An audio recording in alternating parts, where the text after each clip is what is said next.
In this video, we're going to take a look at another handheld emulation device. This is the PocketGo S30, and it costs about 60 bucks. And we're going to take a peek to see if this device is actually worth that price tag. This is Steve from Restalgia, and let's get started. Alright, what's going on, guys? Welcome back to the channel. If this is your first time here, thank you for clicking on the video and consider subscribing for more videos like this. Now we're going to be taking a look at the PocketGo S30 handheld emulation device, which was sent to me for review by the team over at Retro Mimi. Now we're going to go ahead and unbox this thing, we're going to look at the specs, and then we're going to run some emulation gameplay testing just to see how well this thing performs. First, let's get this out of the box, which I actually will say the box does look pretty good. The packaging is really nice, and they did a really good job for one of these lower priced Chinese handhelds. Now inside of the device we have the S30 console itself, but we're going to set that aside for just a quick second. We also receive a USB Type-C data and charging cable, and then finally we also have a user manual. Looking at the handheld itself, you're going to see that it really looks like a slightly larger and more comfortable to hold SNES controller. Now I actually have one here just so you guys can take a peek at the size comparison. The device has the standard 4-button front layout with the D-pad that just feels okay.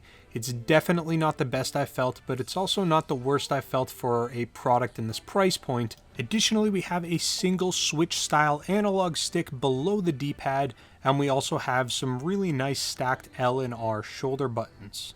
Looking around the device, on the bottom we have our power and charger indicator lights, a 3.5mm audio jack, an SD card slot, and a single mono speaker.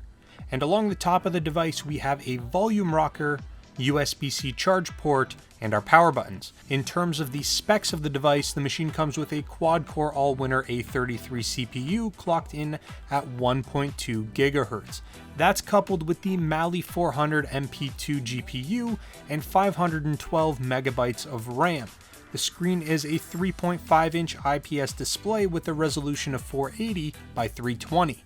The device also comes with a 16 gig micro SD card, but that of course is expandable up to a minimum of 128 gigs, with some people claiming they've gotten 512 gigabyte cards functioning. And finally we have a 2600 milliamp hour battery, which is good for about 4 to 5 hours of continuous playtime. That of course is going to depend on the titles in which you're choosing to play. Now I will say that after playing around with the stock OS that was included, I wasn't overly impressed, but there is a new custom firmware released about a few months ago called Simple30, which I did load up, and I saw some major improvements across not only the gameplay, but the main UI in terms of smoothness and performance. Retro Game Corp has a YouTube channel and they have some awesome guides with installation instructions. I'm going to go ahead and link to that in the description down below if you guys are interested in checking out his work. With that said, all of my emulation testing will be done on the Simple30 firmware.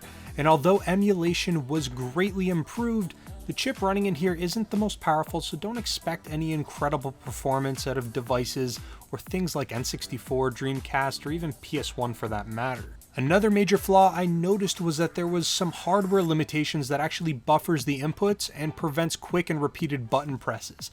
And you may not think that that's a big deal, but if you're somebody who really likes to play run and gun games like Metal Slug or shoot 'em ups, this is just going to be something that you may run into problems with just because you aren't actually able to press the buttons as quick as you normally would on any of your other handhelds or the way that they were intended to be played. And I should note here as well, this is not something that we can fix via software. This is actually a hardware limitation, so it is the way it is and you cannot change it, so it may be something that you have to live with. One last thing to note on here before we begin testing is the placement of the speaker. And I know this sounds a little bit weird, but I often found that my pinky finger was covering it just because of the way that your hands naturally rest when you're playing the handheld.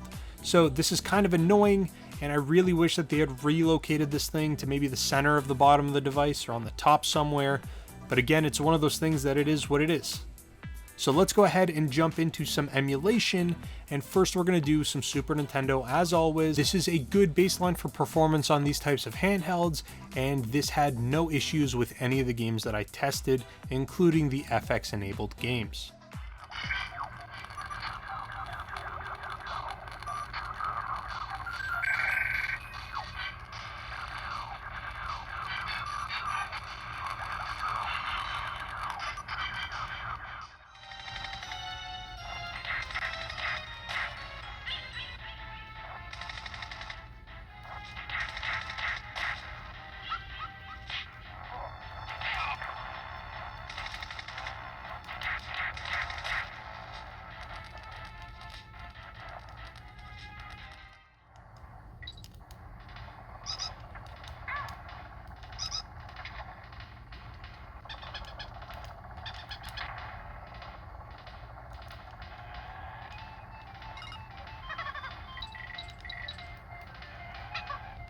Next, let's go ahead and move over to some Game Boy Advance titles, and again, the experience here was really good.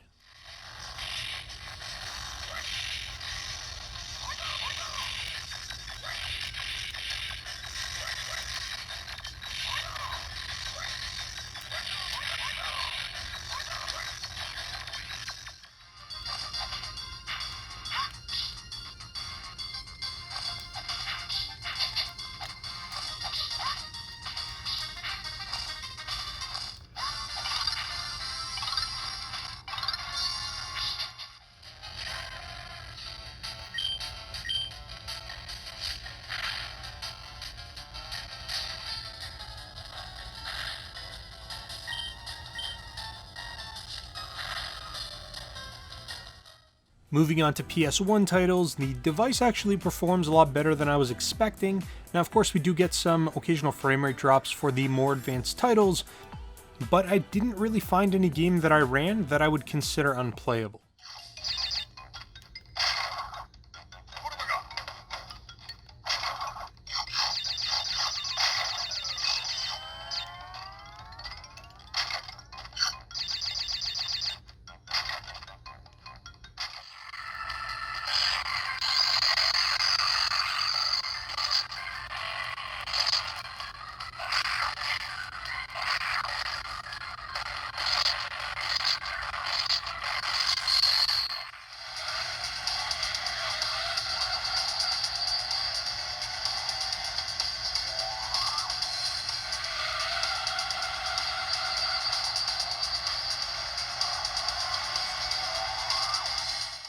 Now, as I'm sure you guys would expect, N64 is going to be hit and miss, and to be honest, most of it is a miss. Most of them do not work well, but a few do, so I will just go ahead and let you guys see for yourself.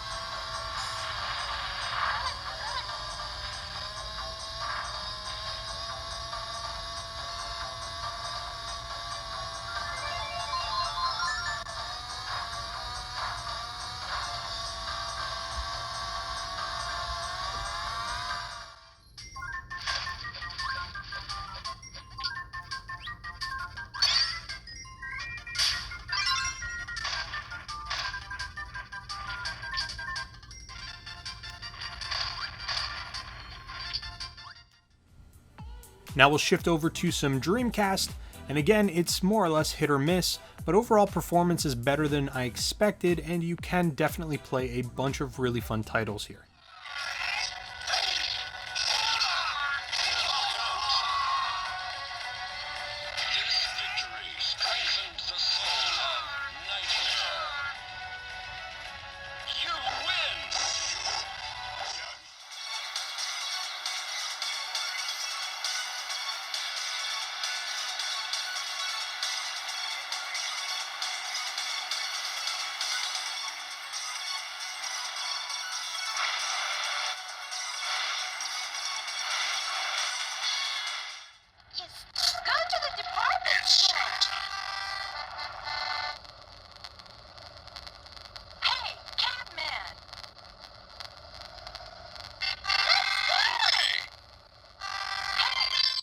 And finally, we're going to wrap up the emulation side of things with some PSP titles. Now, I want to make very clear that most PSP games are not going to work, and any of the games that do work are going to be running at half speed, but there are a bunch of games that are playable, so you can check that out right here.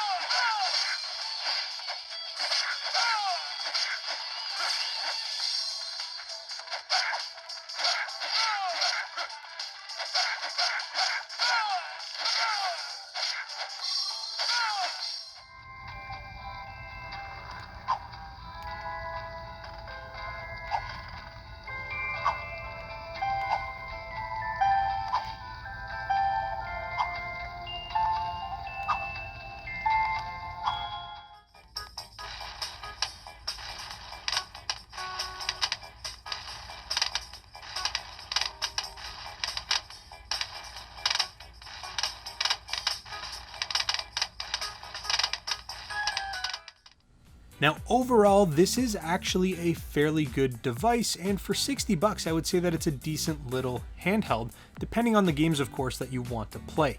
The input buffering though will essentially knock this off the table for those who primarily care about arcade style games or things like that, but if you're looking for a budget portable 8 or 16-bit game console player, this is actually a good fit. Is it the best and most capable handheld in the market? Absolutely not. But is it trying to be? No, it's really not. It actually say this is a good device if you like the look of it and really just want to enjoy some 2D portable classics. Say you want to play some SNES on the go, or NES, or Sega Genesis, or anything like that. If you are interested in more information or picking one up, I will leave a link in the description for you to check out. But that is pretty much all that I've got for you guys in this video. Let me know down below what your thoughts are on this device. Do you actually like the design of it? Be sure to subscribe to the channel and hit the thumbs up button before you leave.